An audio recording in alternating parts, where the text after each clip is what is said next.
Goosebumps is rated Y7 because it may be too spooky for kids under 7. But there is one thing I can do. And oh wow, Paparina forgot about the fourth one because he did read Ghoul School, not Ghoul School. He read that one, Graveyard Ghouls. Yeah, he read that book.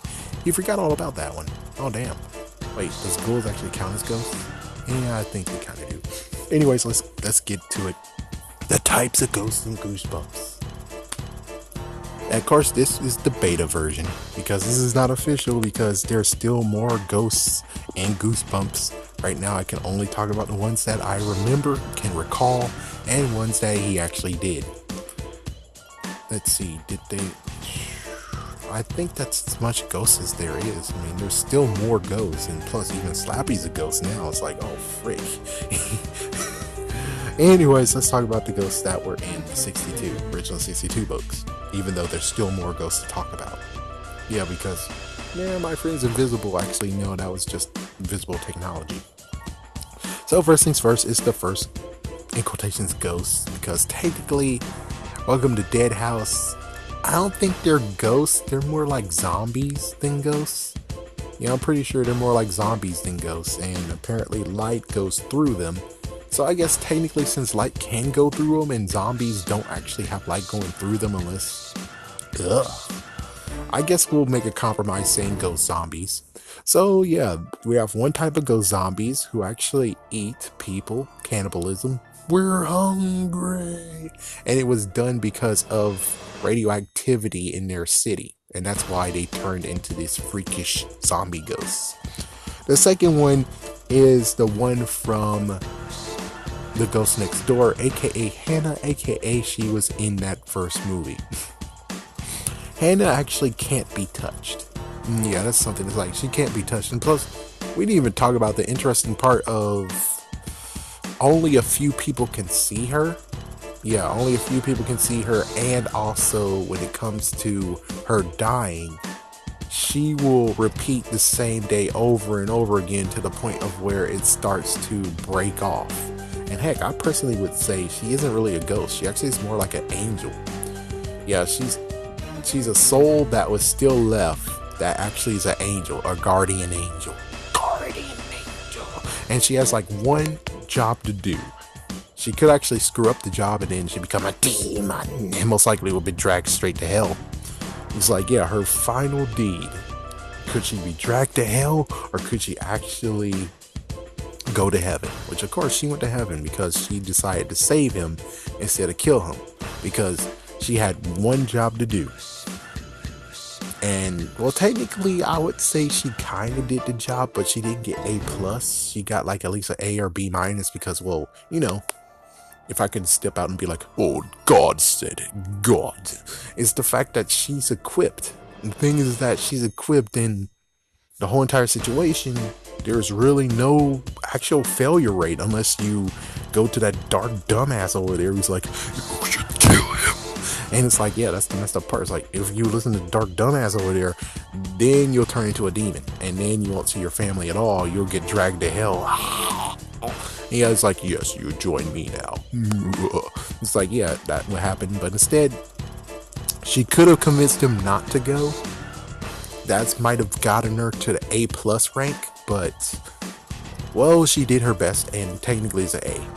Because she had piano skills, and there's a piano in that freaking house where he was about to get burned to death. Yeah, he was about to die, but she played the piano, and that saved his life.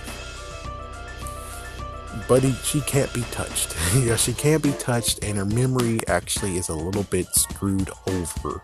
So that's the interesting part. That's the second type of ghost, is that one, where it's like you had one job, one thing you needed to do. And then you have the other ones, which technically types of ghosts exist.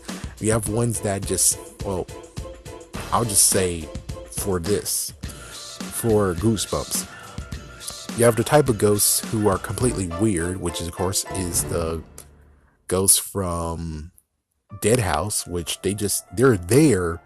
They are alive, but they're also dead. They technically are ghost zombies, and there's no, I guess technically they can die-ish, because if they die of hunger, I'm pretty sure they might actually die in farewell. This ghost, however, second ghost next door, she actually had memory loss. Yeah, because she's denying what's supposed to happen. Not to mention, not only that she's denying what's happening and everything, is the fact of she didn't recognize what happened at first, and then she starts denying it, and then eventually she finds there's a purpose, the reason why she actually staying there. And I guess technically she was in stasis until the time came to where she needed to save and be a guardian angel. The third one is the one that we found in Ghost Beach, which is ones that can be touched. They can be detected by dogs, which technically, if you remember, technically I would say in Dead House and in Ghost Next Door, technically those two, they actually did have dogs barking too. So technically, when it comes to the episodes, there is a lore there where, yeah, dogs can detect ghosts in that. As for the books, I'm not sure. I'm not really sure, but I remember in the episode, you did have a dog barking at her weirdly. Ghost Next Door wise.